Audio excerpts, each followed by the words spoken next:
Ah, mais je vais le mettre sur le numéro. C'est pas facile.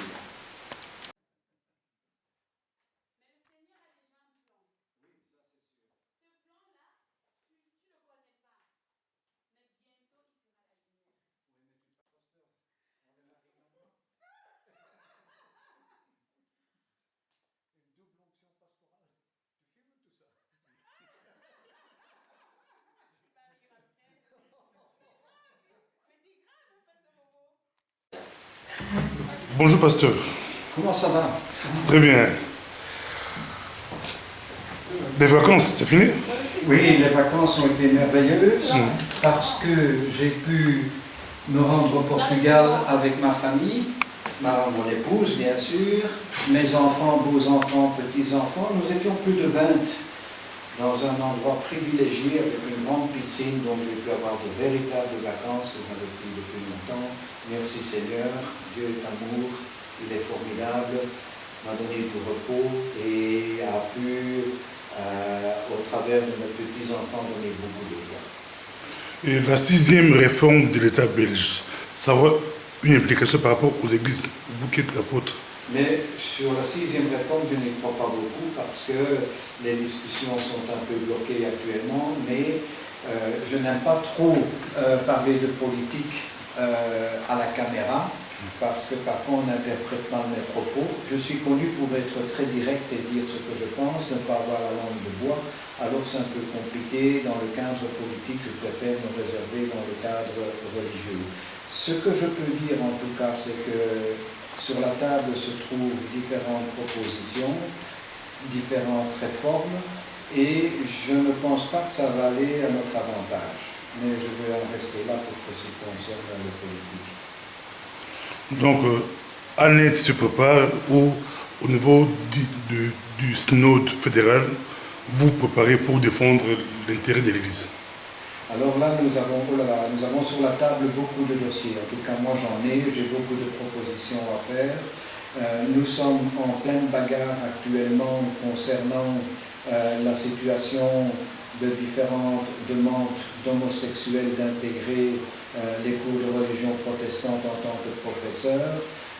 Nous devons prendre des décisions, mais ce sont des provocateurs, et donc c'est un peu compliqué pour l'instant de trouver la pensée du Seigneur dans tout ça. Nous nous en tenions à la parole de Dieu, au Saint-Livre, et donc là c'est clair et c'est établi, c'est écrit, difficile d'en sortir, mais d'un autre côté, nous devons nous aimer les uns les autres, nous respecter, il faut trouver un compromis spirituel qui va mettre toutes les parties d'accord. Donc, toutes les églises sont unanimes, vous êtes contre le mariage homosexuel en Belgique? Je ne dirais pas que je suis contre le mariage homosexuel. Je n'aime pas qu'on utilise le mot mariage. Maintenant qu'ils décident de vivre ensemble, c'est leur problème. Mais pour moi, le mariage a une autre signification. C'est une alliance entre un homme et une femme. Et qu'on trouve un autre terme pour homme et homme, et femme, ou deux hommes, deux femmes. Tout ça, c'est les histoires du monde. Mais en tant que dans notre réseau d'église, nous défendons la terminologie mariage.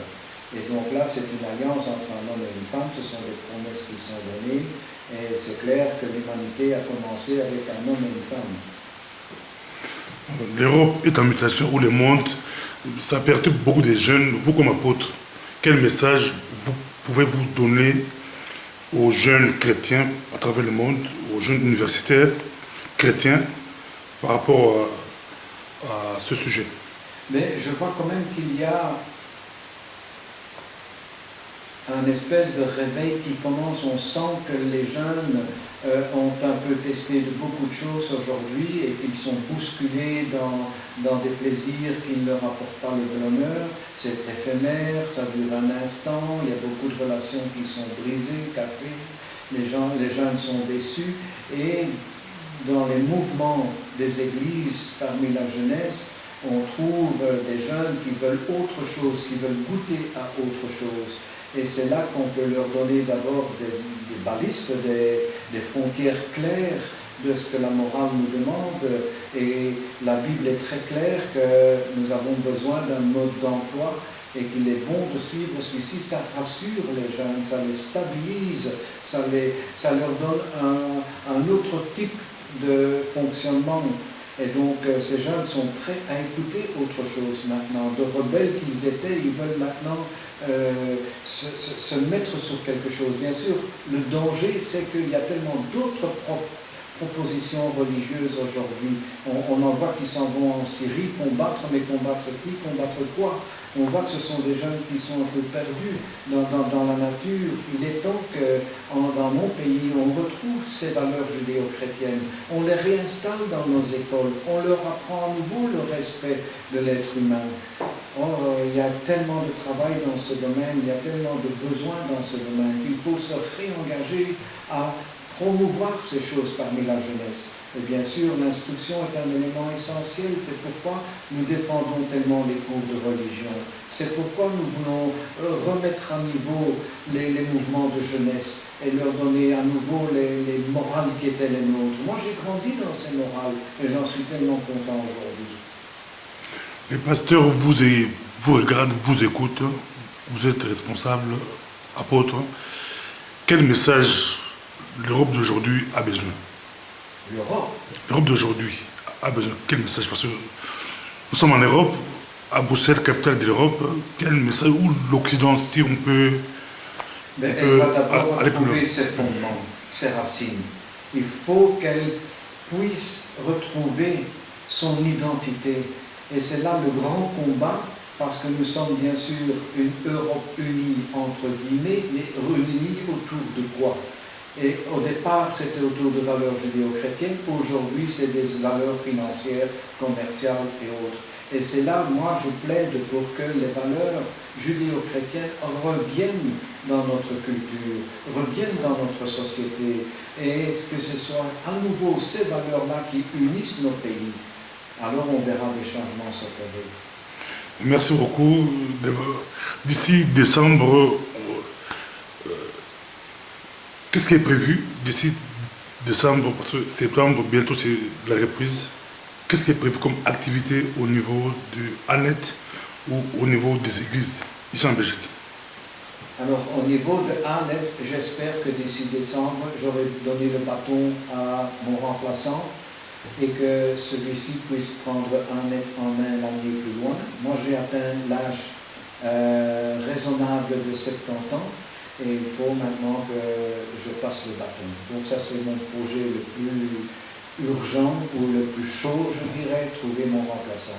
Jusqu'à présent, je ne trouve pas encore de candidat qui veut bien reprendre ça en notre sein, mais j'espère que le Seigneur va parler et me libérer de ce bâton.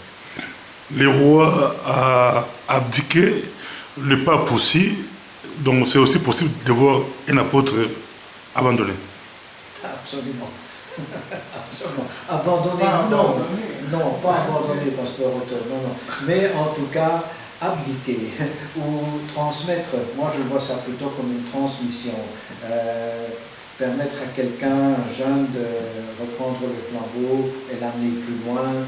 Moi, j'ai fait mon temps, je suis fatigué, donc oui, j'aspire maintenant à prendre du recul et avoir quelqu'un d'autre sur lui. Donc, un responsable spirituel, un apôtre n'abandonne pas. Non. Mais il peut abdiquer. Il n'y a pas de pension dans l'œuvre de Dieu. Mais par exemple, le pasteur Bobo fera un bon candidat. Il est connaisseur de la politique. Il parle très bien le français, l'anglais et toutes sortes de langues. Il est multiculturel. Il parle même le flamand. Maintenant, j'ai appris, donc il n'y a pas de souci. Il peut prendre ma place. En tout cas, ça a été un plaisir de vous avoir avec nous. Donc, mais on a perdu la voix. En tout cas, nous aimons l'apôtre Raymond, tout Bruxelles, toute la Belgique, nous aimons, nous sommes derrière vous, même si vous abdiquez, mais vous resterez, je crois, le grand conseiller des églises ici à Belgique. Car Dieu vous a utilisé pour un rapprochement entre les différentes communautés. Donc, est-ce qu'on aura un autre apôtre Raymond Van de... Non, ça, il n'y en a qu'un. Il n'y en a pas d'autre. On pourra trouver un autre apôtre, mais un Raymond, là, il n'y en a qu'un. Et nous sommes tous des individus. Dieu n'a pas fait deux fois la même chose, donc, et on n'attend pas un autre Raymond. Chacun a sa personnalité, son don et ses talents. J'espère bien que ce n'est pas un clown Raymond, pas un clown, mais un clown Raymond qui prendra la suite. C'est très compliqué si on entre dans cet esprit-là. Chacun doit avoir sa propre manière de fonctionner et mettre ses propres talents à disposition. Et quel sera le rôle de l'apôtre Raymond après avoir le CBE? Ah ben ça, le Seigneur me montrera dans quoi je pourrais encore investir et qu'est-ce que je pourrais encore faire. Peut-être que je dois le faire par étapes, rester dans le synode encore pendant un temps dans le CACPE, ou bien quitter le CACPE et rester dans le synode. Ça, je verrai dans les détails à la fin de cette année-ci.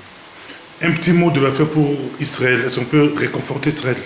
Ah ben, bien sûr, j'ai encore une réunion hier, assez importante, et j'espère que nous avons là des possibilités de rapprochement avec les communautés juives. Nous y travaillons et nous pensons que ça va provoquer des rencontres comme par exemple ce samedi-ci qui vient, il y a le symposium à Anvers où on va venir nous parler sur la position d'Israël aujourd'hui. Donc des gens qualifiés prendront le micro. Il y aura aussi une table ronde dans laquelle on pourra poser des questions et on crée ainsi des événements. Plus tard dans le mois d'octobre, il y aura de nouveau un Shalom festival de paix sur la Grune Place. C'est en bonne voie, on a reçu toutes les autorisations de la commune. Bart de Hir a promis, le bourgmestre de la commune d'Anvers d'être présent à cet événement. Donc ça va dans la bonne direction, on commence à être connus pour nos événements publics entre nos communautés chrétiennes et les communautés juives. Donc nos valeurs judéo-chrétiennes sont reconnues par les deux instances et c'est formidable. Merci, que Dieu vous bénisse. Merci beaucoup à vous tous de me regarder, de m'écouter. Amen. Jésus, mon seul amour, tu as gagné mon cœur, tout mon cœur, oh Jésus, Jésus, mon seul amour, oh Jésus, Jésus, oh Jésus, de ma vie, Jésus, Jésus, mon seul amour, tu as gagné tout mon cœur, Jésus, mon seul amour. Mon amour, toute ta maison, je veux chanter à chaque saison, car je t'aime avec